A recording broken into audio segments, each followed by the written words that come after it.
नमस्कार, the deep dive में आपका स्वागत है।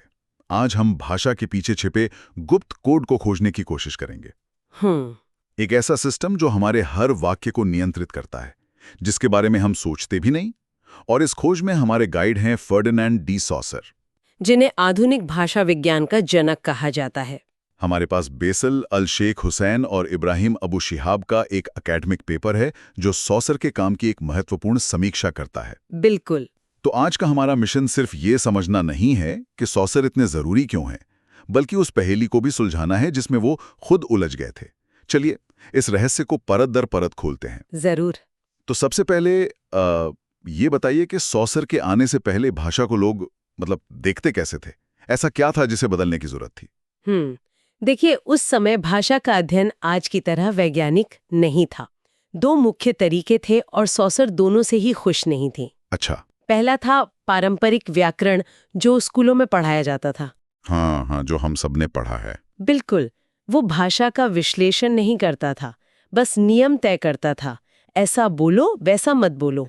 ये बताने पर ज्यादा जोर था कि सही क्या है, बजाय ये समझने के कि जो बोला जा रहा है वो वैसा क्यों है।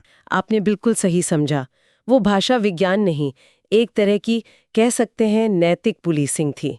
और दूसरा तरीका? दूसरा तरीका था नियो ग्रामरियंस का, जो भाषा के ऐतिहासिक विकास को देखते थे। अच्छा, कि शब्द कैसे बदले समय के साथ। हाँ, वे दिखाते थे कि कैसे एक ध्वनि हजारों सालों में बदल गई। लेकिन सॉसर का मानना था कि वे सिर्फ अलग अलग बिखरे हुए तथ्यों को इकट्ठा कर रहे थे, एक पूरी तस्वीर नहीं देख रहे थे। नहीं, वे भाषा को एक पूरी जीती जागती व्यवस्था के रूप में नहीं देख रहे थे। सॉसर का लक्ष्य बहुत बड़ा था। वे भाषा विज्ञान को इतिहास की छाया से निकालकर अपने आप में एक स्वतंत्र विज्ञान बनाना चाहते थे। यहाँ से बात बहुत दिलचस्प हो जाती है। अगर आपको किसी बिखरी हुई चीज को विज्ञान बनाना है, तो आपको पहले ये तय करना होगा कि आप अध्ययन किस चीज का करेंगे। एग्जैक्टली। सॉसर ने ये कैसे किया? उन्होंने एक बहुत ही चतुर, लेकिन कह सकते हैं कि विवादास्पद कदम उठाया। उन्होंने कहा कि मानव बोली, जिसे वे लैंग्वेज कहते थे, हाँ, वो बहुत ही गड्ढमड है। हर कोई अलग तरह से बोलता है, गलतियां करता है, रुकता है। तो उसका वैज्ञानिक अध्ययन नहीं हो सकता। नहीं हो सकता। इसलिए उन्होंने इसे दो हिस्सों में तोड़ दिया। अच्छा, वो दो हिस्से क्या थे? पहला है लैंग। इसे ऐसे समझें कि लैंग किसी खेल के नियमों की किताब है। ओके। हर खिलाड़ी यानी समाज का हर व्यक्ति जानता है कि नियम क्या है, भले वो किताब उसके हाथ में ना हो। यह सबके दिमाग में मौजूद साझा समझ है। शब्दों का भंडार, व्याकरण के नियम, ये सामूहिक है और स्थिर है। तो सॉसर ने कहा कि भाषा विज्ञान का असली विषय यही लैंग है। बिल्कुल, यही उनका स्टडी ऑब्जेक्ट था। और दूसरा हिस्सा?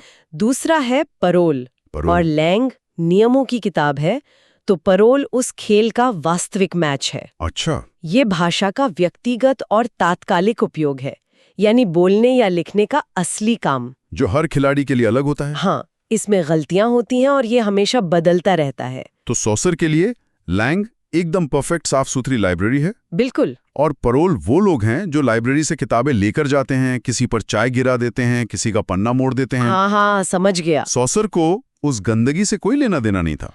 उन्होंने कहा, हम सिर्फ लाइब्रेरी की व्यवस्था का अध्ययन करेंगे, पाठकों की आदतों का नहीं। लेकिन एक मिनट, क्या ऐसा करने से हम भाषा की आत्मा को ही नहीं खो देते?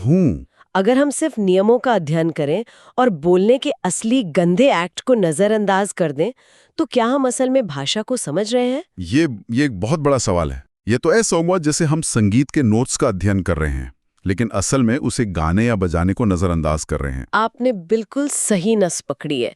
ये सॉसर के काम का सबसे बड़ा तनाव है और हम इस पे वापस जरूर आएंगे।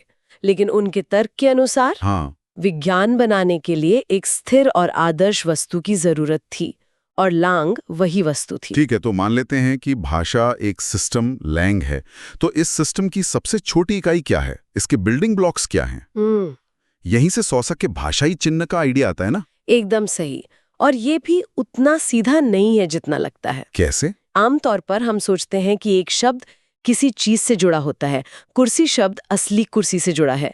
सॉसर ने कहा नहीं, भाषाई चिन्ह किसी शब्द और चीज के बीच का रिश्ता नहीं है।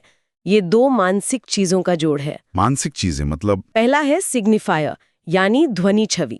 ये भौतिक ध्वनि नहीं बल्कि हमारे दिमाग पर उस ध्वनि का मनोवैज्ञानिक निशान है। अच्छा। और दूसरा है सिग्निफाइड, यानी अवधारणा या कॉन्सेप्ट। ओके। ये भी हमारे दिमाग में मौजूद उस चीज का विचार है।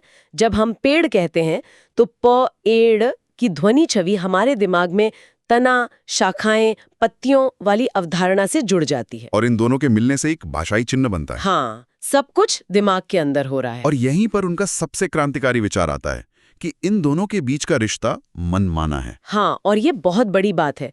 सिग्निफायर और सिग्निफाइड के बीच का बंधन मनमाना, आर्बिट्ररी। कोई प्राकृतिक या तार्किक कारण नहीं है कि सेब की ध्वनि का मतलब वही लाल गोल फल हो।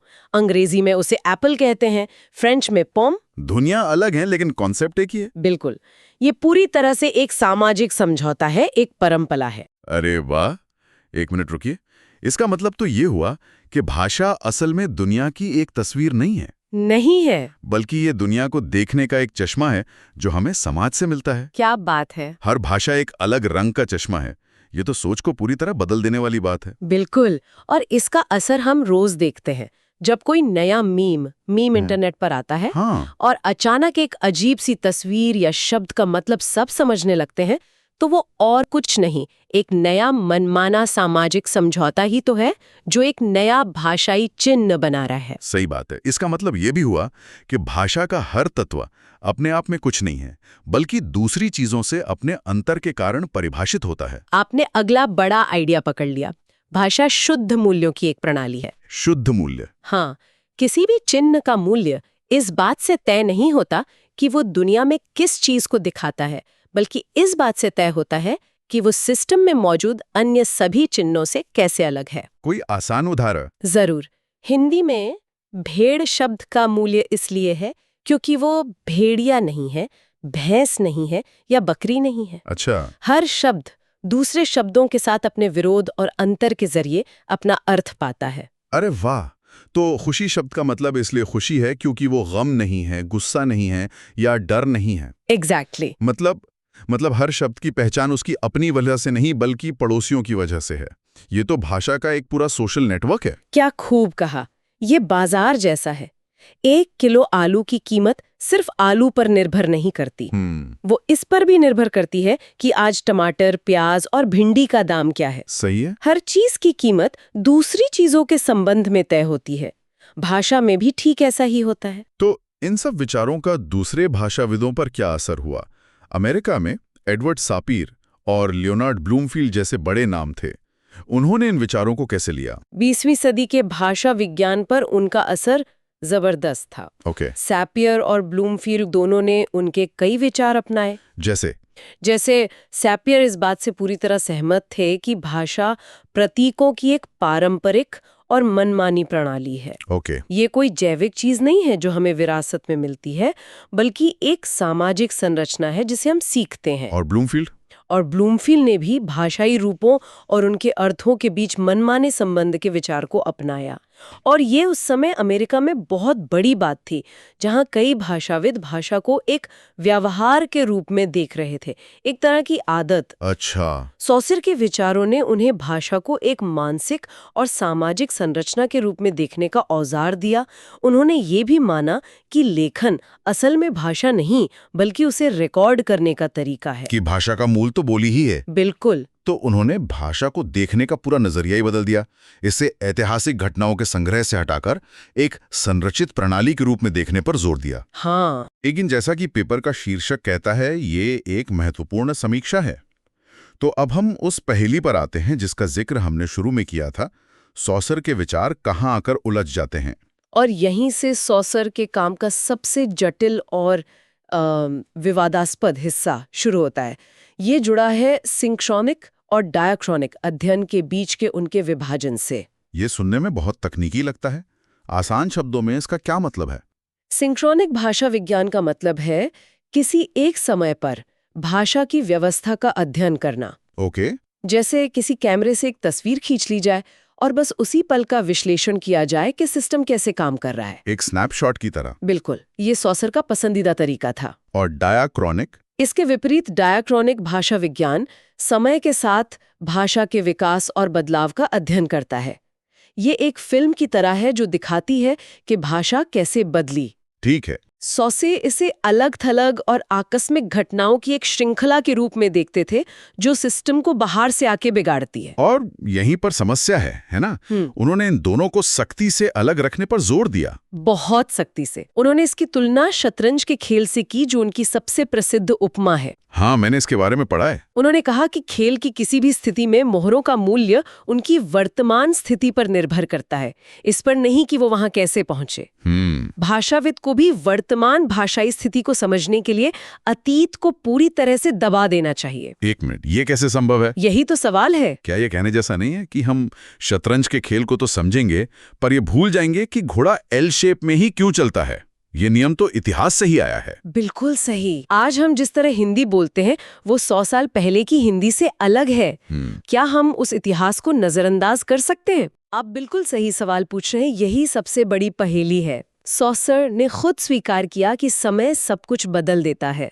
अच्छा, उन्होंने खुद माना ये? हाँ, वे इस बात का पूरी तरह से समाधान नहीं कर पाई कि एक स्थिर आदर्श व्यवस्था लैंग जिसे वे अध्ययन करना चाहती थीं, वो लगातार कैसे बदल सकती है। तो वे परिवर्तन को कैसे देखते थे? वे परिवर्तन को एक तरह की गिरावट या गड़बड़ी के रूप में देखती थीं जो सिस्टम की शुद्धता को भंग करती है, ना कि उसके स्वाभाविक हिस्से के रूप में। यहीं आकर उनकी थ्योरी में एक बड़ी मुश्किल खड़ी हो जाती है। तो एक तरफ वो भाषा को बीजगणित अलजेब्रा की तरह एक शुद्ध तार्किक सिस्टम के रूप में देखना चाहते थे। हाँ। लेकिन दूसरी तरफ वो जानते थे कि असलियत में ये सिस्टम हमेशा बदलता रहता है। बिल्कुल। वे एक ही समय में स्थिरता और परिवर्तन दोनों को एक साथ नहीं समझ पाएंगे। वो इतिहास से भागना चाहते थे ताकि एक विज्ञान बना सकें। सही कहा। लेकिन भाषा तो इतिहास में ही जीती है। यही उनके सिद्धांत का केंद्रीय अंतर्विरोध है। तो कुल मिलाकर निष्कर्ष क्या निकलता है? इस पूरी पड़ताल के बाद हम सॉसर को कहाँ रखते हैं? हमारे पास एक ऐसा विचारक है जिसने भाषा विज्ञान को एक विज्ञान तो बनाया, लेकिन उनके अपने सिद्धांत ऐसे तनावों से भरे थे जिन्हें वो खुद हल नहीं कर सके। संक्षेप में कहूं तो सॉसर एक स्थिर और सटीक रूप से परिभाषित अध्ययन का विषय चाहते थे, लैंग।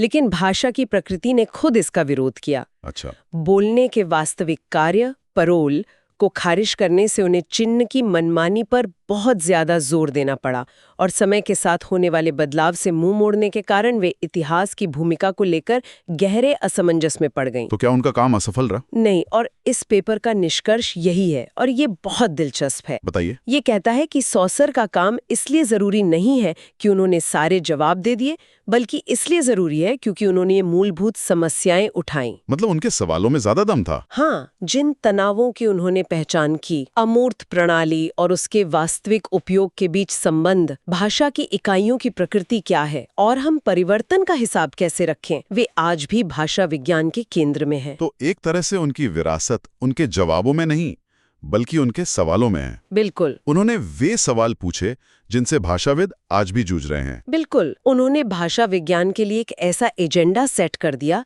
जिस पर आज भी काम हो रहा है। वे पहली व्यक्ति थीं जिन्होंने इन पहेलियों को इतनी स्पष्टता से देखा, भले ही वे उन्हें सुलझा ना पाई हों। सॉसेर ने भाषा के आदर्श नियमों की किताब को हमारे बोलने के अव्यवस्थित खेल से अलग करने की कोशिश की, लेकिन ये हमें एक जरूरी सवाल पर छोड़ जाता है। क्या कोई भाषा बोलने के कार्य को नजरअंदाज करके वास्तव में मौजूद रह सकती है? जब हम किसी ऐसी चीज का एक आदर्श स्थिर मॉडल बनाने की कोशिश करते हैं जो लगातार बदल रही है और एक समुदाय में उसके उपयोग से ही परिभाषित होती है, तो हम क्या खो देते हैं?